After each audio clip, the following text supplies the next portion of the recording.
მედიის 19 წარმომადგენელი ევროსასამართლოს თხოვს ახლა რომ აღდგეს მათი დარღვეული უფლებები. კოკაია და სხვები საქმეს ასე ქვია, რომელიც სტრასბურგის ევროსასამართლომ წარმოებაში მიიღო. ეს არის პრეცედენტული ფაქტი, ასე აფასებენ ყოველთვეში იურისტები, რომლებმაც შეადგენეს სარჩელი, მათ სამ ინსტანციაში გააგზავნეს სარჩელები, თუმცა ქვეყნის სამივე ინსტანციამ უარი უთხრა ნაცემ ჟურნალისტებს, რომ დაეკმაყოფილებინა მათი მოთხოვნები.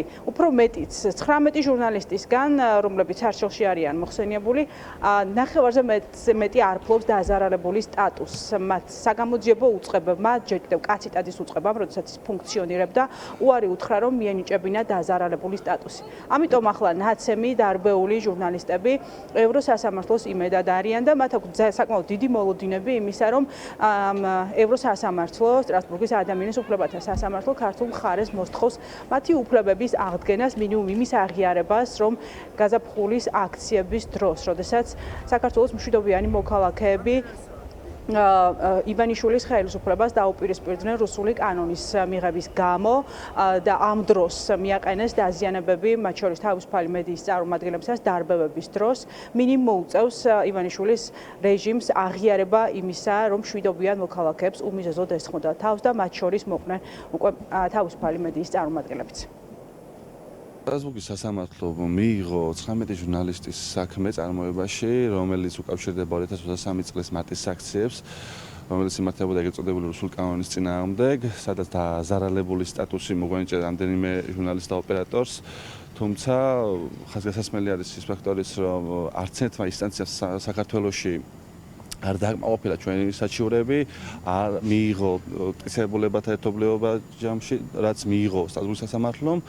და ახლა უკვე ველოდებით სტრასბურგის სასამართლოს იმ უშუალო გადაწყვეტილებას. სახელმწიფოს კი მაინც მოუწევს აუცილებლად ყველაფერს აღიარება, რომ ნამდვილად დააზიანა და აზრალა მან თავისუფალი მედიის წარმომადგენლები, აქციის მონაწილეები და ქართველი ხალხი. Რასაც შენ ქვეყანაში ვერ აღწევს სამართალს და ვერ აღწევს სამართლიანობას, ერთადერთი გზა რჩება მიმართოს სწორედ ევროპულ სასამართლოს და აქედან გამომდინარე ჩვენ მივმართეთ სტრასბურგის სასამართლოს, რომელმაც ძალიან მოკლე ვადებში მიიღო წარმოებაში ეს სარჩელი. აქვე საინტერესოა ის, რომ სპეციალურ საგამოძიებო სამსახური 2 წლის განმავლობაში ატარებდა ამ საქმესთან დაკავშირებით გამოძიებას, თუმცა მხოლოდ 2 წლის შემდეგ მოგვარიჭეს ჩვენ დაზარალებული სტატუსი. არჩევანი შევადგინე მედია ომბუდსმენის გუნდთან ერთად, მუშაობდა მედია ომბუდსმენის გუნდი ასევე საქმეზე მუშაობდნენ ასევე პროფესიონალი ადვოკატები, რომლებიც მუდმივად პირველივე დღიდან გამოკითხვებზე იყვნენ ასევე ამ ადამიანთან ერთად, მათ იციან ზუსტად როგორ დააფიქსირეს და რა დააფიქსირეს ადამიანებმა, რომლებიც დაზარალებლად არიან ცნობილები.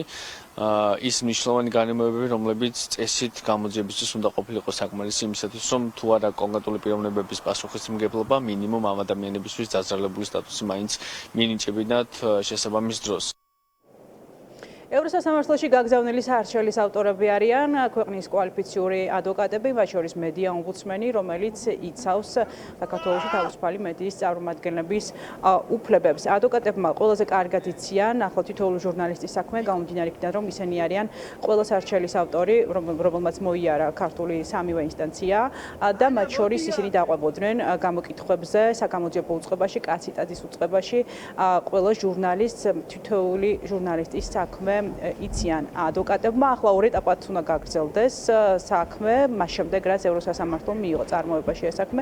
აქ საუბარია კომუნიკაციის დონეზე, სადაც ადვოკატებს და საგამოძიებო უწყების წარმომადგენლებს უკვე საქართველოში მოუწევთ ერთმანეთში მასალების გაცვლა, კომუნიკაცია. ერთი შანსი აქვს ახლა ქართულ საგამოძიებო უწყებას, რომ მინიმუმ დაზარალებულად ცნოს 19 ჟურნალისტიდან 19-ვე ჟურნალისტი და აქვს დიდი შანსი იმისა, რომ უკვე სტრასბურგმა ნაკლებად ნაკლებად მძიმე გაფრთხილება მიცეს ივანიშვილის რეჟიმს იმის გამო, რატომ დააზიანა და დააზარალა თავისუფალი მედიის წარმომადგენლები მშვიდობიან საპროტესტო აქციებზე.